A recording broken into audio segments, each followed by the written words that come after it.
में कार सेवा की है, और ऐसे लोगों को न बुलाया जाना, हमारे सामने जो लोग गोलियां खाए, जो गिर गए, ये अच्छी बात नहीं है। जो आज जीवित हैं उनको तो कम से कम बुलाया जाए, इतना ही आपसे कहें। आज हमारी सरकार है, लोकतंत्र का क्या ठिकाना कि आगे आने वाले समय में सरकार ही न रहे तो कांग्रेस की सरकार आएगी तो क्या फिर मंदिर बन पाएगा? वहीं रोक दिया जाएगा। उनके जो नेता हैं कहते हैं कि हम मंदिर की जगह मस्जिद बनवाएंगे, ये कितनी घृष्टता की बात है।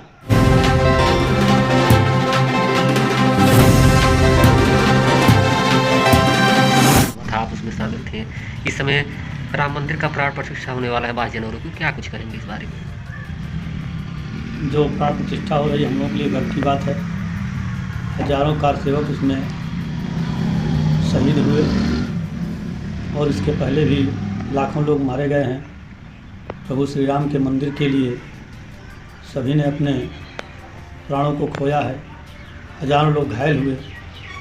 तो हम लोगों को तो गर्व का महसूस हो रहा है कि हमारे सामने ही यह जो है मंदिर बन करके तैयार हो गया। आज प्रभु श्री राम वहाँ विराजेंगे, तो बड़े गर्व की बात है। और जो भारतीय जनता पार्टी की सरकार है, जो कल्याण सिंह की सरकार थी, उनके चलते बाबरी ढांचे का विध्वंस हुआ। आज मोदी जी की सरकार है इसके नाते श्री राम जन्मभूमि पर मंदिर बन रहा है, उसकी प्राण प्रतिष्ठा हो रही है। आज तक किसी भी सरकार ने हम हिंदू समाज के लिए इस प्रकार का कोई भी प्रयास नहीं किया।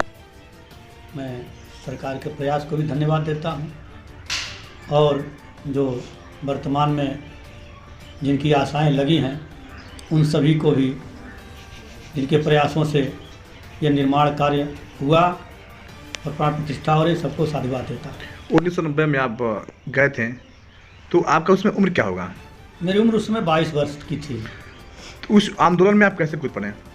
आंदोलन में चूँकि मैं राष्ट्रीय स्वयंसेवक संघ का बाल स्वयंसेवक था, और शुरू से ही हमारी जो दादी थी और उनको रामचरितमानस, सुखसागर इत्यादि जितने भी सब धार्मिक पुस्तकें हैं वो सब हम लोगों को सुनाया करती थी। और मेरे पिताजी भी राष्ट्रवादी व्यक्ति हैं, तो हमारे परिवार का पूरा माहौल ही इस तरह का था। और मैं संघ से भी बिलोंग करता था, इस नाते हम लोग जो है, जो अपने देश के ऊपर एक कलंक था, बाबर का जो ढांचा था, हमारे तीन ही आराध्य देव हैं, तीनों को मुस्लिम आक्रांताओं के द्वारा गिरा दिया गया था और उस पर मस्जिद तामीर की गई थी। इस नाते हम लोगों के मन में हमेशा ये खून मेरा उबाल करता था कि भाई इस कलंक को हटाना है। इस नाते हम लोग जो है वहाँ गए। आप उस समय वहाँ मौजूद थे, किस दौर से गुजरे हैं, कुछ बारे में बताएंगे उसके?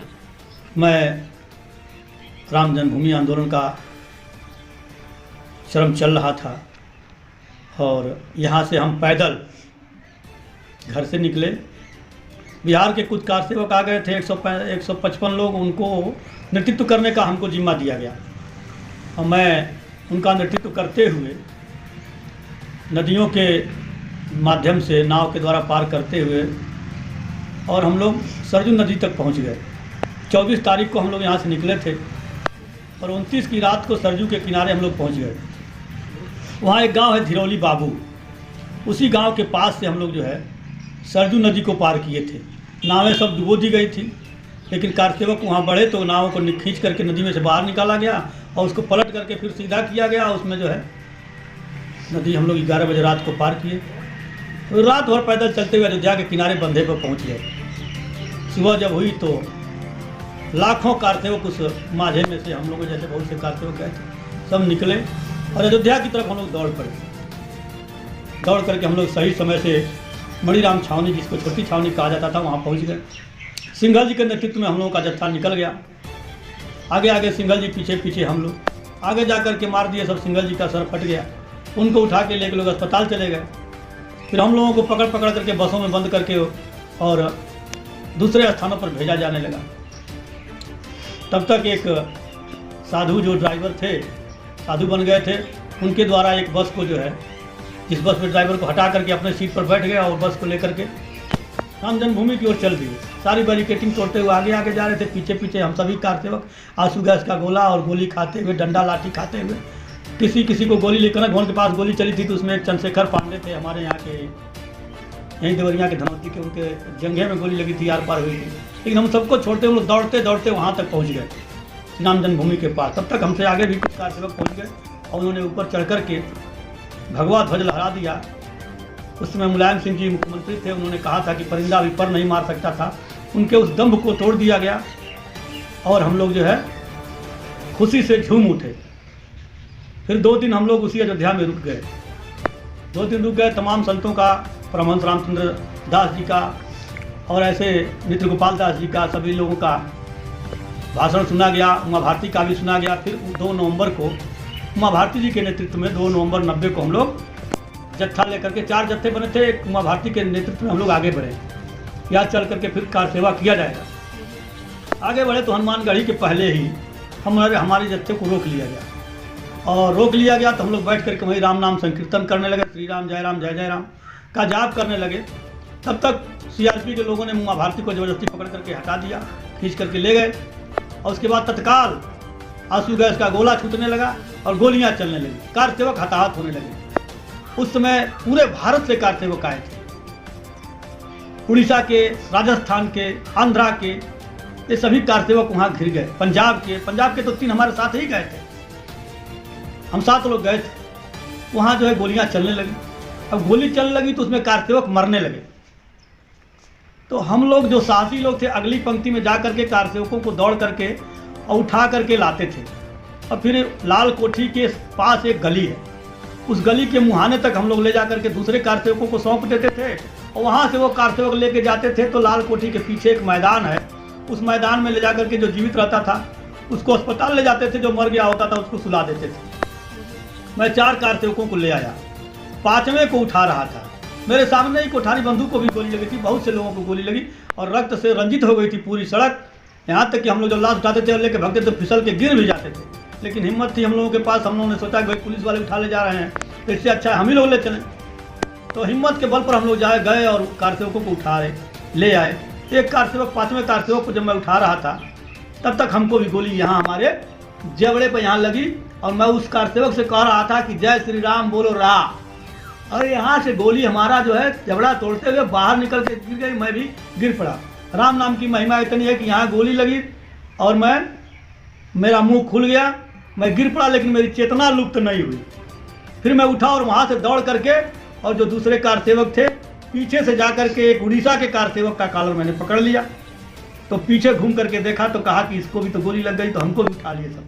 धीरे धीरे मेरी चेतना लुप्त हो रही थी, लेकिन मैदान में ले जा करके हमको सुला दिए, जहाँ लाशों का 92 लाशों का अंबार लगा हुआ था, वहीं हमको भी सुला दिए। और वो कार सेवक कहा कि तो 93वां मर गया, लेकिन तब तक एक कार सेवक की दृष्टि में पड़ा कि नहीं यह जीवित है, और वो दौड़ करके आया, मेरे मुंह में मुंह लगा करके मुझको ऑक्सीजन दिया और फिर कहा इसको जल्दी से ले चलो अस्पताल। तो 4 कार सेवक हमको अस्पताल, श्री राम अस्पताल लेके पहुँचे। वहाँ पहुँचने के बाद डॉक्टर ने हमारा दवा किया और बताते हैं कार सेवक कि आपके मुंह में रुई ठूस दिया गया और आपके मुंह के ऊपर जो है बर्फ़ की सिल्ली रख दी गई। लेकिन वहाँ से हमको ले जाने वाला साधन नहीं था, कोई व्यवस्था नहीं थी। संजोग से ईश्वर की महिमा, एक पत्रकार तब तक आए, उन्होंने कहा कि नहीं मैं इस कार सेवक को ले जाऊँगा। और वो अपनी गाड़ी में हमको उठा करके लदवाए और ले करके श्री राम अस्पताल आए। हमारे साथ जो कार सेवक थे उन्होंने हमारा साथ नहीं छोड़ा। श्री राम अस्पताल से हमको लेकर के फैजाबाद अस्पताल गए और फैजाबाद सदर अस्पताल में हमारा जो है तुरंत ऑपरेशन हुआ। उसके बाद हमको लगता है 4 या 6 घंटे के बाद हमको होश आया। तो उन कार सेवकों ने बताया कि तुम यहाँ बेहोश हो गए थे। उसके बाद से जो है मैंने कहा कहाँ से मैं यहाँ गया, तो उन्होंने बताया कि यह घटना घटी। उसके बाद जो है हमने देखा कि हमारे बगल में एक कार सेवक थे जिसको मैंने बचाया था, उड़ीसा का था, संग्राम महापात्रा। उसको चौथे दिन होश आया तो उसने देख करके इशारे से कहा कि देखो इन्हीं के नाते मेरी जान बची है। 5 गोली उसके पेट में लगी थी। भयानक नरसंहार हुआ।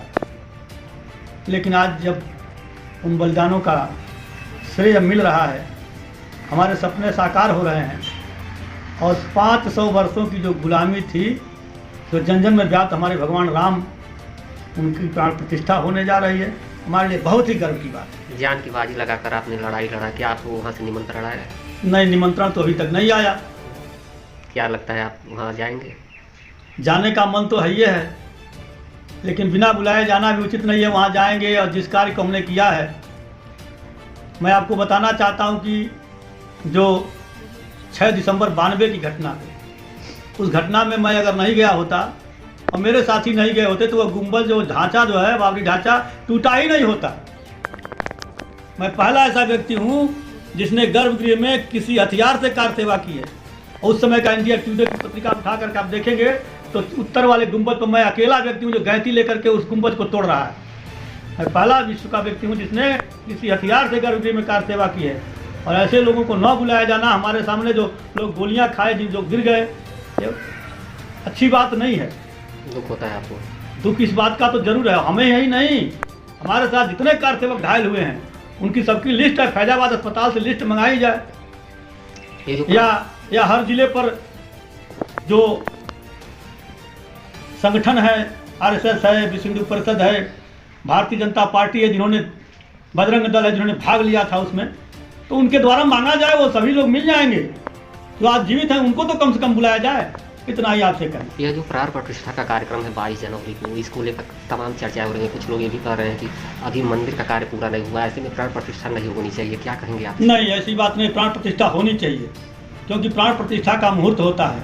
और आज हमारी सरकार है, लोकतंत्र का क्या ठिकाना कि आगे आने वाले समय में सरकार ही न रहे तो कांग्रेस की सरकार आएगी तो क्या फिर मंदिर बन पाएगा? वहीं रोक दिया जाएगा।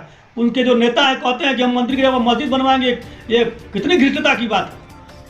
इस नाते जरूरी है कि इसी तारीख में जो है वहाँ प्राण प्रतिष्ठा हो जानी चाहिए। आपका परिचय? मैं महेश त्रिपाठी और मेरा परिचय है रुद्रपुर तहसील के महेशपुर गांव के। हम रहने वाले हैं देवरिया जिले के।